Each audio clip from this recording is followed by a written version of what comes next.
السلام علیکم۔ جیسا کہ ہم اکثر سنا کرتے ہیں کہ فلاں جگہ پر فلاں شخص زندہ ہو گیا، اس نے مرنے کے بعد کا حال سنایا اور پھر مر گیا۔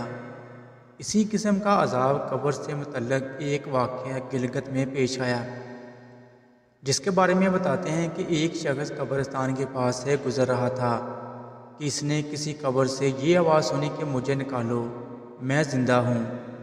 جب ایک دو مرتبہ اس نے آواز سنی تو اس نے یہ سمجھا کہ یہ میرا وہم ہے، لیکن جب مسلسل اس نے یہ آواز سنی تو اس کو یقین ہونے لگا۔ چنانچہ قبر میں ایک بستی تھی، وہ شخص اس میں آیا اور لوگوں کو اس آواز کے بارے میں بتا کر کہا کہ تم بھی چلو اور اس آواز کو سنو۔ چنانچہ کچھ لوگ اس کے ساتھ آئے، انہوں نے بھی یہی آواز سنی اور سب نے یقین کر لیا کہ واقعی یہ آواز قبر سے آ رہی ہے۔ اب یقین ہونے کے بعد ان لوگوں کو مسئلہ پوچھنے کی فکر ہوئی کہ پہلے علماء سے یہ مسئلہ معلوم کرو کہ قبر کھولنا جائز ہے یا نہیں۔ چنانچہ وہ لوگ محلے کی مسجد کے امام صاحب کے پاس گئے اور ان سے کہا کہ اس طرح قبر سے آواز آ رہی ہے اور میت یہ کہہ رہی ہے کہ مجھے قبر سے باہر نکالو، میں زندہ ہوں۔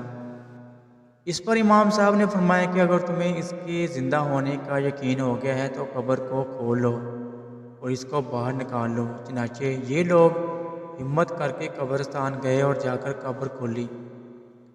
اب یوں ہی تختہ ہٹایا تو دیکھا اندر ایک عورت برہنہ حالت میں بیٹھی ہوئی ہے اور اس کا کفن گل چکا ہے کہ وہ عورت کہہ رہی ہے جلدی سے میرے گھر سے میرے کپڑے لاؤ، میں کپڑے پہن کر باہر نکلوں گی۔ چنانچہ یہ لوگ فوراً دوڑ کر اس کے گھر گئے اور جا کر اس کے گھر والوں کو یہ واقعہ بتایا۔ اس کے کپڑے چادر وغیرہ لے کر آئے اور لا کر اندر پھینک دیے۔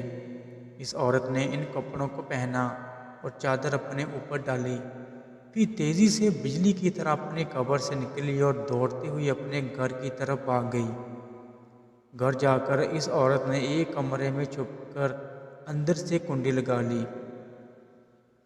اب جو لوگ قبرستان آئے تھے دوڑ کر اس کے گھر پہنچے۔ ان کو وہاں جا کر معلوم ہوا کہ اس نے اپنے کمرے کے اندر سے کنڈی لگا رکھی ہے۔ ان لوگوں نے دستک دی کہ کنڈی کھولو۔ اندر سے اس عورت نے جواب دیا میں کنڈی تو کھول دوں گی، لیکن کمرے کے اندر وہ شخص داخل ہو جس کے اندر مجھے دیکھنے کی تاب ہو، اس لیے کہ اس وقت میری حالت ایسی ہے کہ ہر آدمی مجھے دیکھ کر برداشت نہیں کر سکے گا، لہٰذا کوئی دل کردے والا شخص اندر آئے اور آ کر میری حالت دیکھے۔ اب سب لوگ اندر جانے سے ڈر رہے تھے، مگر دو چار آدمی جو مضبوط دل والے تھے انہوں نے کہا کہ تم کنڈی کھولو، ہم اندر آئیں گے۔ اس نے کنڈی کھول دی اور کچھ لوگ اندر چلے گئے۔ لوگوں نے اندر جا کر دیکھا وہ عورت اپنے آپ کو چادر میں چھپائے بیٹھی ہوئی تھی۔ جب یہ لوگ اندر پہنچے تو اس عورت نے سب سے پہلے اپنا سر کھولا۔ ان لوگوں نے دیکھا کہ اس کے سر پر ایک بھی بال نہیں، وہ بالکل خالی کھوپڑی ہے، نہ اس پر بال ہے نہ کھال ہے، صرف خالی ہڈی ہے۔ لوگوں نے اس سے پوچھا تیرے بال کہاں گئے؟ اس عورت نے جواب دیا کہ جب میں زندہ تھی تو ننگے سر گھر سے باہر نکلا کرتی تھی، پھر مرنے کے بعد جب میں قبر میں لائی گئی تو فرشتوں نے میرا ایک ایک بال نوچا اور اس نوچنے کے نتیجے میں بال کے ساتھ کھال بھی نکل گئی۔ اب میرے سر پر نہ بال ہیں نہ کھال ہیں۔ اس کے بعد اس عورت نے اپنا منہ سے کپڑا ہٹایا۔ جب لوگوں نے اس کا منہ دیکھا تو اتنا خوفناک ہو چکا تھا کہ سوائے دانتوں کے کچھ نظر نہیں آیا، نہ اوپر کا ہونٹ موجود تھا نہ نیچے کا ہونٹ موجود تھا، بلکہ 32 کے 32 دانت سامنے جڑے ہوئے نظر آ رہے تھے۔ سوچیے اگر کسی انسان کے صرف دانت ہی نظر آئیں تو کتنا ڈر اور خوف معلوم ہوتا ہے۔ اب ان لوگوں نے اس عورت سے پوچھا تیرے ہونٹ کہاں گئے؟ اس عورت نے جواب دیا میں اپنے ہونٹوں پر لپسٹک لگا کر نامحرم مردوں کے سامنے جایا کرتی تھی، اس کی سزا میں میرے ہونٹ کاٹ دیے گئے، اس لیے اب میرے چہرے پر ہونٹ نہیں ہیں۔ پھر اس عورت نے اپنے ہاتھ اور پیروں کی انگلیاں کھولی۔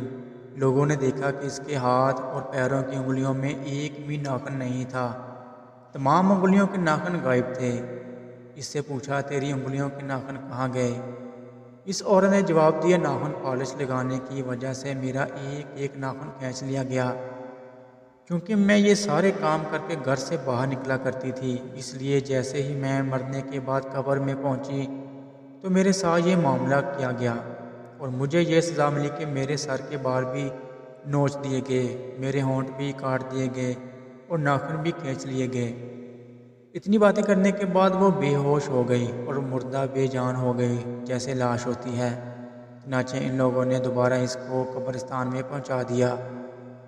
محترم خواتین و حضرات، اللہ تعالیٰ کو یہ عبرت دکھانی مقصود تھی کہ یہ دیکھو اس عورت کا کیا انجام ہوا اور اس کو کتنا ہولناک عذاب دیا گیا۔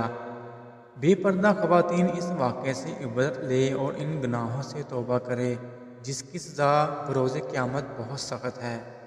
اللہ ہم سب پر رحم فرمائے۔ اللہ حافظ۔